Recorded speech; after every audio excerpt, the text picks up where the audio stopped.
Good evening, everyone. You are welcome to my channel. I am CA Jeena Agrawal, and आज हम जो topic ले रहे हैं that is again journal entries.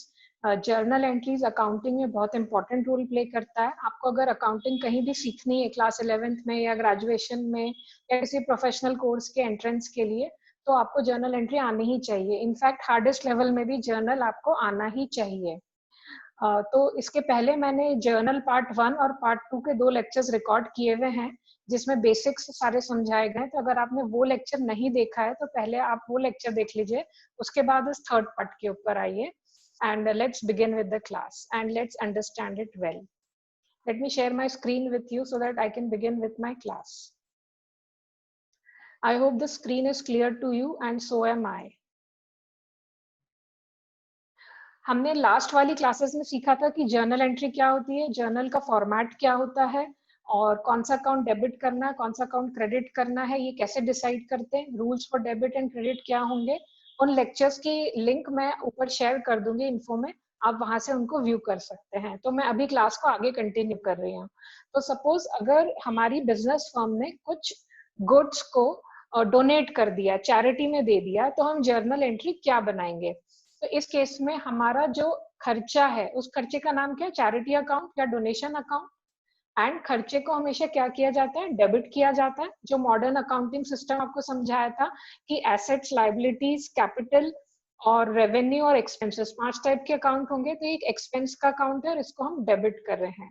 Credit करते time हमारे पास कोई प्रॉपर अकाउंट नहीं है क्योंकि गुड्स हमारे बिजनेस से सेल आउट होके बाहर नहीं जा रहे हैं. गुड्स हमने दिए जरूर हैं. तो ऐसे किसी भी स्पेशल केस के अंदर हम परचेज अकाउंट को रिड्यूस करना चाहते हैं, परचेज को रिड्यूस करना चाहते हैं. तो हमेशा ध्यान रखेंगे कि गुड्स अगर केवल सेल आउट होके बाहर जा रहे हैं तभी सेल्स अकाउंट क्रेडिट होता है और गुड्स परचेज होते हैं तो परचेज डेबिट होता है. लेकिन अगर गुड्स गिवन एज चैरिटी हो या गुड्स का कुछ लॉस हो जाए बाय फायर, बाय थेफ्ट और any other thing, maybe by embezzlement, तो वो सारे अकाउंट्स के लिए हमको क्या करना होता है, परचेज अकाउंट को ही क्रेडिट करना होता है. तो हमारी जर्नल एंट्री क्या बन जाएगी, चैरिटी अकाउंट या donation account debit to purchases. I hope आपको ये एंट्री समझ में आ गई है. सेकेंड एंट्री हम लेने की कोशिश कर रहे हैं कि आपके गोडाउन में आपका कुछ स्टॉक था जो कि जल गया, जिसका आपका नुकसान हो गया. तो डेफिनेटली वापस एक एक्सपेंस अकाउंट है, एक्सपेंस अकाउंट को हम डेबिट कर रहे हैं. तो एंट्री क्या हो जाएगी, loss by fire debit to purchases. जैसे हमने ऊपर परचेजेस किया तो चैरिटी के केस में सेम यहाँ पे भी हम लॉस बाय स्टॉक को हम डेबिट कर रहे हैं और परचेजेस को हम क्रेडिट कर रहे हैं. लेकिन स्टोरी यहाँ पे खत्म नहीं हो रही है. लेट्स से कि हमने हमारे गोडाउन का या शॉप का इंश्योरेंस ले रखा था, तो अब ये जितना भी लॉस हुआ है, ये लॉस एक्चुअली हमारा लॉस नहीं है. हम उस इंश्योरेंस कंपनी को एक क्लेम भेजेंगे कि हमें आप पैसा दीजिए क्योंकि हमारे यहाँ स्टॉक जल गया है. तो इस केस में क्या हो जाएगी, इंश्योरेंस कंपनी आपकी डेटर हो गई, आपको उससे अब पैसे लेने हैं. तो हमने इंश्योरेंस कंपनी को डेबिट कर दिया. क्यों डेबिट किया है स्टूडेंट्स यहाँ पे, क्योंकि now we are saying that you are our debtor, we are supposed to receive from you. And credit कौन से अकाउंट को किया, इसी लॉस बाय फायर अकाउंट को. तो यहाँ पे हम देखते हैं कि लॉस बाय फायर अकाउंट 0 हो गया. यहाँ पे डेबिट हुआ था, यहाँ पे क्रेडिट हुआ, खत्म हो गया. और इंश्योरेंस कंपनी से अब हमको लेना है पैसे. थोड़े समय बाद, 1-2 महीने के बाद, वो अपना वेरिफिकेशन करने के बाद आपको पेमेंट कर देंगे. अब हो सकता है वो आपको पूरे पैसे दे दें. तो हमने यहाँ पे क्लेम कितना किया था, 5,000. अगर पूरे 5,000 दे दिए तो मेरा बैंक अकाउंट में चेक आएगा, मैं उसको बैंक में लगाऊंगी तो मेरा बैंक अकाउंट बढ़ जाएगा, असेट इंक्रीज हो जाएगा, इसलिए बैंक को डेबिट किया. और अब insurance company is the giver of that amount, तो मैंने उसको क्रेडिट कर दिया. क्यों, क्योंकि debit the receiver, credit the giver. यहाँ पे इंश्योरेंस कंपनी मेरी क्रेडिट द गिवर थी, so I have credited. Let's say कि आपने 5,000 का क्लेम तो किया, लेकिन बैंक में आपको चेक आया केवल 4,000 रुपए का. तो इंश्योरेंस कंपनी ने आपको कितना क्लेम मांगा था, आपने 5,000 दिए, कितने, 4,000. तो अब आपका आउट ऑफ पॉकेट लॉस कितना हो गया, 1,000 रुपए. तो इस केस में हमने ये एंट्री कर देनी है कि बैंक हैज इंक्रीज्ड बाय 4,000. जो लॉस होता है, लॉस को हमेशा डेबिट ही करते हैं, हमने पहले भी देखा था. तो लॉस में अब हमने 1,000 रुपए डाल दिए और इंश्योरेंस कंपनी का अकाउंट हमने कितने से क्लियर कर दिया, 5,000 से. I hope that entry is clear to you. Next entry देखते हैं कि आपने किसी को एज अ सैंपल कुछ गुड्स दे दिए, तो भी सैंपल अकाउंट एक खर्चा हो जाएगा, डेबिट कर देंगे, और क्रेडिट किसको करेंगे? परचेजेस को। सेल्स अकाउंट कहीं भी सीन में नहीं आएगा, जब भी एक्चुअल गुड्स या कमोडिटीज आप सेल करेंगे तभी वो सेल अकाउंट को इफेक्ट करेगा, otherwise it is the purchase account. एक और एंट्री देखते हैं जर्नल के अंदर ही कि आपने ड्राइंग्स करी। अब व्हाट इज ड्राइंग्स, अगर ये समझ में नहीं आता है तो एक मेरा इंट्रोडक्टरी लेक्चर है, उसमें आप जाके समझेंगे कि ड्राइंग्स किसको बोलते हैं। जब भी ओनर ऑफ द बिजनेस ने कुछ पैसा अपने बिजनेस से निकाल लिया खुद के पर्सनल यूज के लिए, तो हम बोलेंगे ड्राइंग्स। तो इस केस में ड्राइंग्स अकाउंट को हम डेबिट कर देंगे, और बिजनेस से क्या जा रहा है? कैश। कैश एक असेट है, कैश कम भी हो रहा है, तो कैश अकाउंट को हमको क्या करना है? कैश को हमको क्रेडिट करना है। ठीक है, नेक्स्ट एंट्री देखते हैं कि आपने ड्राइंग्स तो करी, लेकिन drawings in form of goods कर दिए। सपोज आपकी वॉच की शॉप है और आपने 5 वॉचेस ले गए अपने घर पे आपके सेल्फ पर्पस के यूज के लिए, तो इस केस में हमको एंट्री क्या पास करनी है कि ड्राइंग्स डेबिट कितने से? जितने भी अमाउंट ले गए, और टू परचेजेस, जैसे मैंने आपको ऊपर बताया था कि अगर आपने सैंपल डिस्ट्रीब्यूट किया तो सैंपल टू परचेजेस, चैरिटी की तो charity to purchases, loss by fire हुआ तो loss by fire debit to purchases. इसी प्रकार से ड्राइंग्स टू परचेजेस कर दिया क्योंकि वो गुड्स अपने घर ले गया।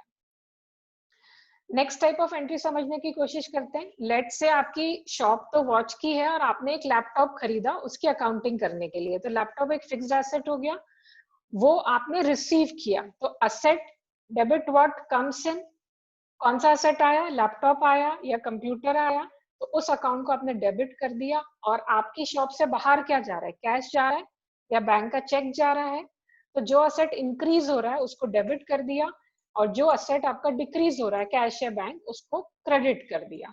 तो आई होप ये एंट्री आपको समझ में आ गई। Fixed asset account is debited to cash और bank account so that the cash is being reduced and the asset is being increased. Next entry में देखते हैं कि अगर यही आपने लैपटॉप उधार पे खरीदा, क्रेडिट पे खरीदा, तो भी असेट कौन सा इंक्रीज हो रहा है? फिक्स्ड एसेट या लैपटॉप अकाउंट। और क्रेडिट में आपका टू कैश नहीं हुआ क्योंकि आपकी शॉप से कैश गया क्या? नहीं गया। तो फिर क्या हुआ? एक नया लायबिलिटी क्रिएट हुआ, एक नया क्रेडिटर क्रिएट हुआ।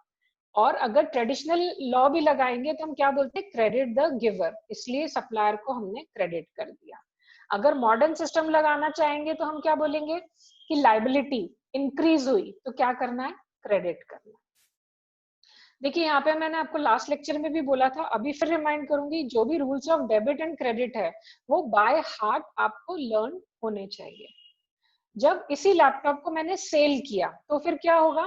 Fixed asset is going out, तो फिक्स्ड एसेट या लैपटॉप को मैं क्रेडिट कर दूंगी। बेचा है तो या तो कैश आएगा या फिर चेक आएगा या फिर एक डेटर क्रिएट हो जाएगा, एक परचेजर क्रिएट हो जाएगा, एक असेट क्रिएट हो जाएगी। तो जिस भी मीडियम से मैंने उसको सेल किया है, अगेंस्ट कैश किया है तो मैं कैश को डेबिट करूंगी, अगेंस्ट बैंक चेक किया है तो उसको डेबिट करूंगी, और अगर क्रेडिट पे बेचा है तो एक असेट या एक डेटर या एक परचेजर उसका अकाउंट में क्रिएट करूंगी। अब ये लॉस पे भी सेल हो सकता है या प्रॉफिट पे भी सेल हो सकता है। तो अगर लॉस हुआ इस ट्रांजैक्शन में तो मुझे क्या करना होगा? लॉस को डेबिट करना होगा। अगर प्रॉफिट पे सेल किया है तो प्रॉफिट को क्रेडिट करना होगा।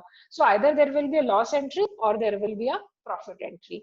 ये आपको कंपोजिट एंट्री समझाई गई है कि या तो कैश या बैंक या परचेजर जो भी होगा उसको डेबिट करेंगे, लॉस हुआ है तो उसको डेबिट करेंगे, और फिक्स एसेट को तो क्रेडिट करना ही है because it is going out. या फिर ये कह सकते हैं असेट इज बीइंग रिड्यूस्ड, तो जब भी असेट रिड्यूस होगा तो उसको हमको क्रेडिट करना ही होगा। नेक्स्ट एंट्री समझने की कोशिश करते हैं एग्जाम्पल लेके कि मेरा एक फिक्स एसेट था जिसकी कॉस्ट कितनी थी? 10,000 रुपए, सेल कितने में किया? 12,000 रुपए में। So how much, and suppose this is done in cash, तो कैश कितने से डेबिट हुआ? 12,000 से। Why? Because cash is coming इन।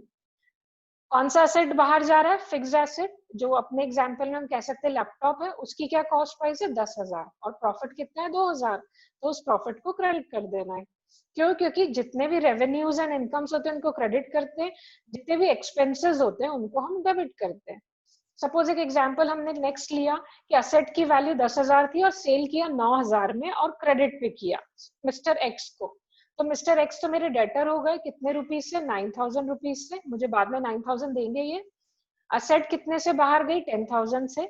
इसको क्रेडिट क्यों किया, क्योंकि मॉडर्न सिस्टम में मैंने याद किया है कि जब भी असेट इंक्रीज होते हैं तो डेबिट करो, असेट डिक्रीज होते हैं तो क्रेडिट करो। इधर क्या हो रहा है, एसेट डिक्रीज हो रहा है तो मैंने क्रेडिट किया, और लॉसेस को हमेशा डेबिट करते हैं। लॉस कितने का है, 1000 का, ये मैंने यहाँ से कैलकुलेट किया।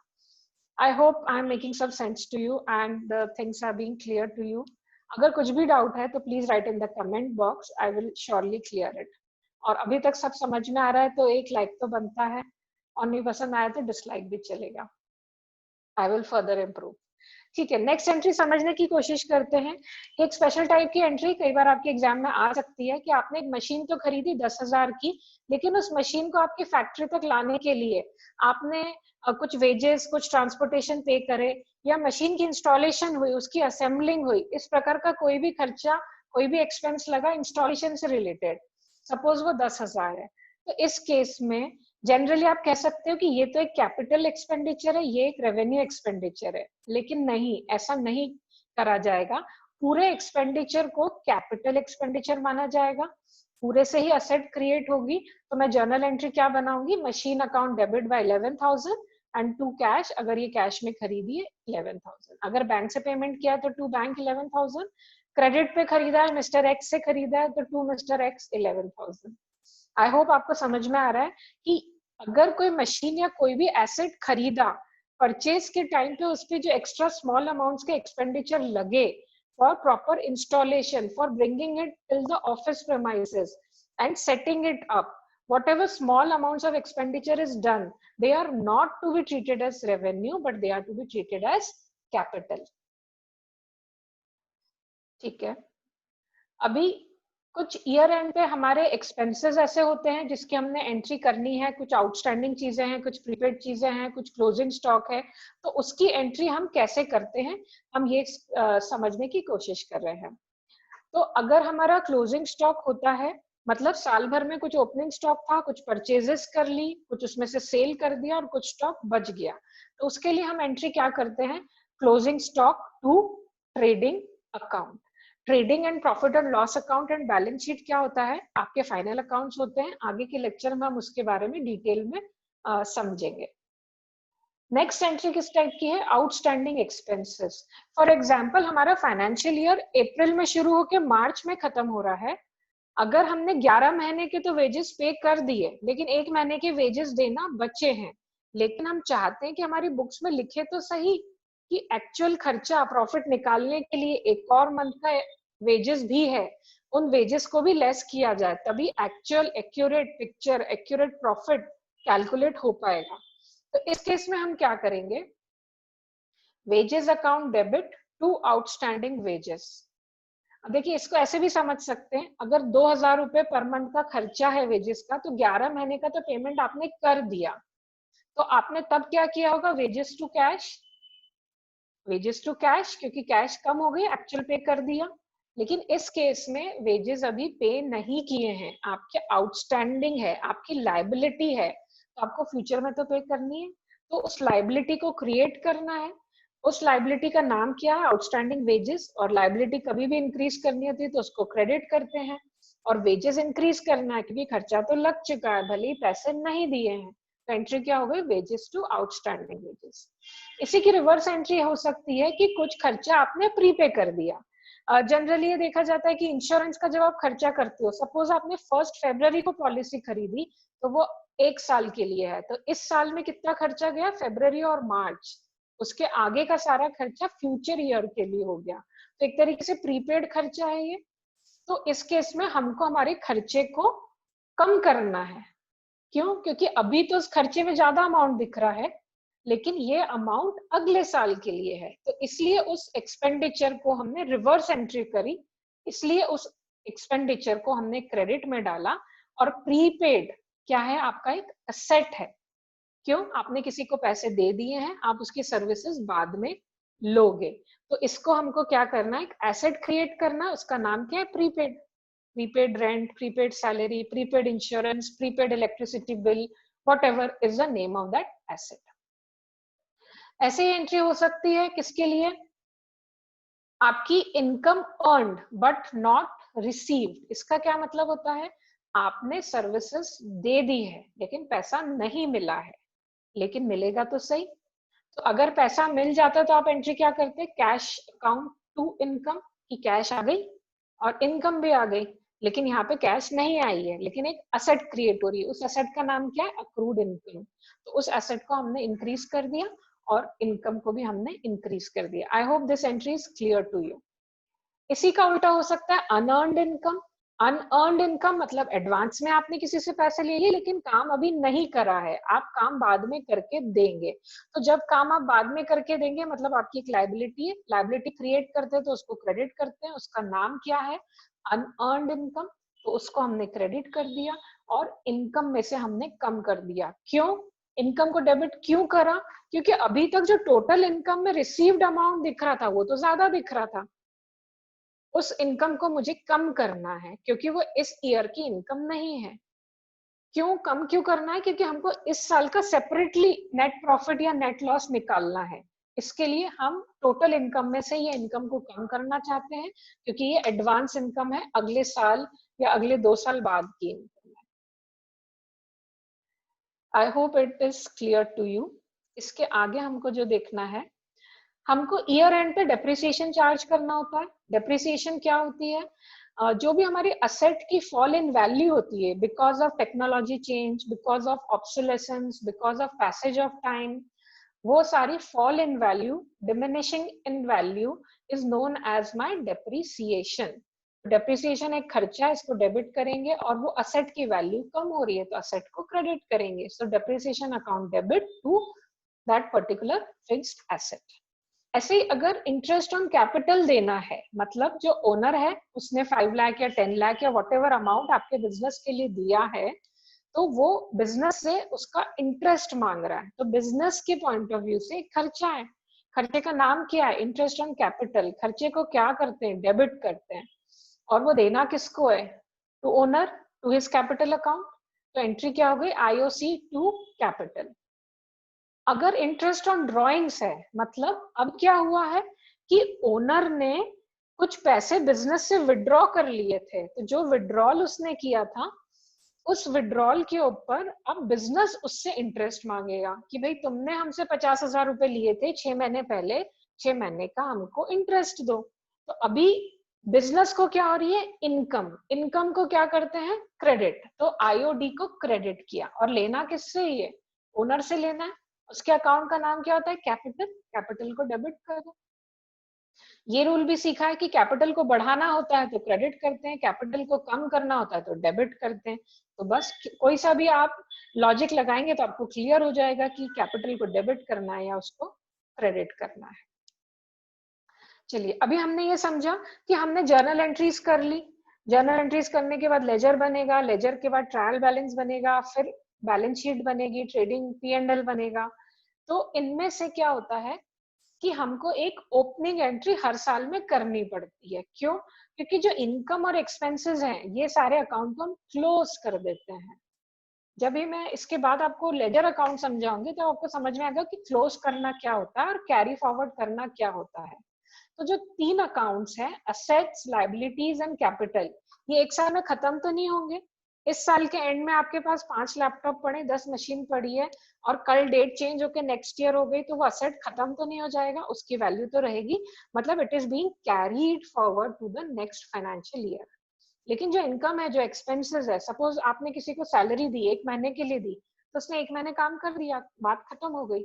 वो कैरी फॉरवर्ड थोड़ी हो रहा है, वो तो एक खर्चा था और उसके अगेंस्ट में कुछ इनकम अर्न हो गई। तो जितनी भी इनकम और एक्सपेंसेस ये सारी चीजें होती है तो क्लोज हो जाती है। क्लोज कैसे करते हैं, या तो ट्रेडिंग में ट्रांसफर कर देंगे या प्रॉफिट एंड लॉस में ट्रांसफर कर देंगे। तो हम बात ये कर रहे हैं कि जो भी एसेट्स, लायबिलिटीज और कैपिटल है ये कैरी फॉरवर्ड होके नेक्स्ट ईयर जाएंगी। तो नेक्स्ट ईयर हमको एक ओपनिंग एंट्री पास करनी पड़ती है। तो वो ओपनिंग जर्नल एंट्री या ओपनिंग जेबी क्या पास होगी, सारे एसेट्स को एक एक करके आप डेबिट कर दीजिए उनके अमाउंट से, सारी लायबिलिटीज को आप क्रेडिट कर दीजिए उनके अमाउंट से, और जो ओनर का कैपिटल है, प्रोप्राइटर का कैपिटल है, उसको भी आप क्रेडिट कर दीजिए। अगर किसी क्वेश्चन में असेट्स और लायबिलिटीज दिए, कैपिटल नहीं दिया है तो बैलेंसिंग फिगर कैपिटल हो जाएगा। उसके लिए हम सिंपल ये फॉर्मूला जो कि हमने इधर भी सीखा था इधर आपकी अकाउंटिंग इक्वेशन में कि assets is equal to liabilities plus capital. I hope this is clear to you. That's all from my side. और पसंद आ रहा हो तो प्लीज सब्सक्राइब करो. सब्सक्राइब कर रखा है और अच्छा लगा है तो लाइक करो, कमेंट करो, फ्रेंड्स को जरूर से शेयर करो, and keep commenting what other videos you want me to explain. Thank you so much. Have a good day. God bless you.